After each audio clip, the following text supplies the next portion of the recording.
Hey everybody, Dave Bartosiak with Trending Stocks. The Rona. COVID-19, novel coronavirus, a scourge by any other name. Now, I'm a lighthearted kind of guy, and that oftentimes borders on inappropriate or way past the line, looking back at the other side like, oops, my bad. I don't want anybody to come away with the feeling that I'm downplaying the seriousness of this worldwide pandemic, okay? Now, enough with the disclosure. Here in America, we are back-to-back World War champions. Russia could make an argument for a tag team win in the last one, but come on, Murica. Now, love him or hate him, the Donald got the Rona. And in true WWE fashion, he came down from the top rope and elbow dropped that bad boy. For those keeping score at home, an overweight, unathletic, stressed out 74-year-old beat COVID. And for the same reason, Magic Johnson beat HIV. The best drugs that money can buy. If the money can buy the drugs, maybe we should look at the stocks of the companies making the drugs so we can make the money and the cycle continues. Number one on the list here, Regeneron, ticker REGN. According to a statement from the White House, Trump received an 8-gram dose of the polyclonal antibody cocktail REGN-CoV2.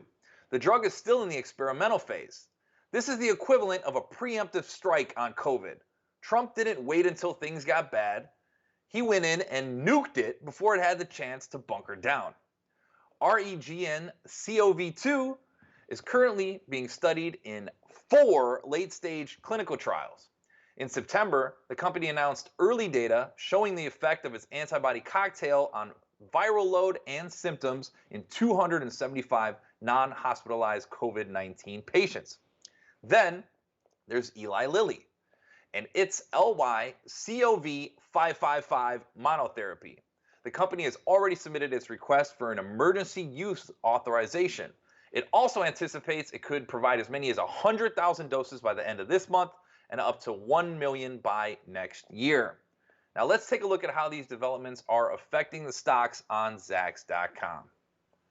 Currently, we have Regeneron as a Zacks rank number 3 hold.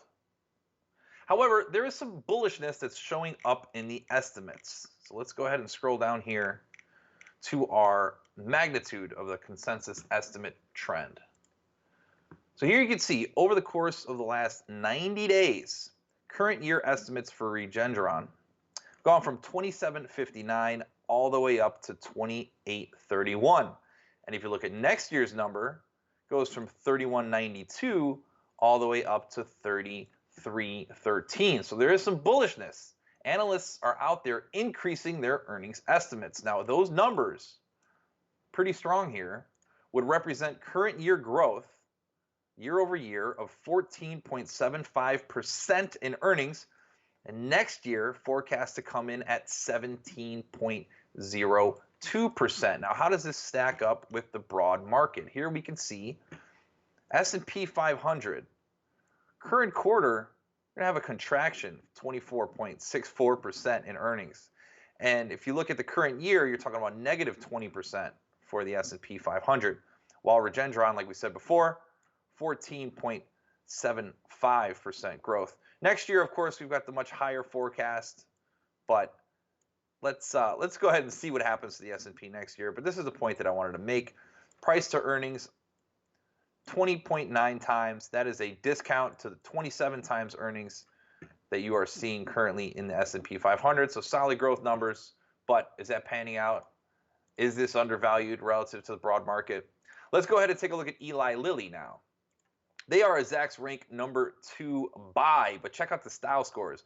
A B for value, a B for growth, A for momentum to round out with a VGM composite score of A. You get a Zacks rank number 2 buy, VGM composite of A. That's a pretty good combination. Now let's take a look at the detailed estimates here on Eli Lilly. Similar scenario, 90 days ago, we were talking about 682 for the current year. Now that's up to 732. From 789 for next year up to 808 with the base What does that mean in terms of percentage wise? Well, 21.19% EPS growth for the current year, 10.29% for next year. Pretty solid growth numbers. And let's go back to this S&P comparison. Here we go. We already know PE 20.3. That's just about what Regeneron had versus the S&P's 27. Current year growth prospects, you're looking at 21.19% growth versus that contraction on the S&P. Yes, it's going to ease off a little bit next year as we're hoping for that big S&P rebound. So it looks to me that either of these stocks could be the big winners in the COVID treatment game. Every time you share this video, another city reopens their bars. Subscribe to the YouTube channel, Twitter at Bartosiak. Come back for all the future knowledge with trending stocks in Zacks.com. And don't forget to check out Zacks.com/promo, where we have a deal that's open until October 11th for Zacks Counter-Strike. That's all I got here with trending stocks. I'm Dave Bartosiak, and I'll catch you next time.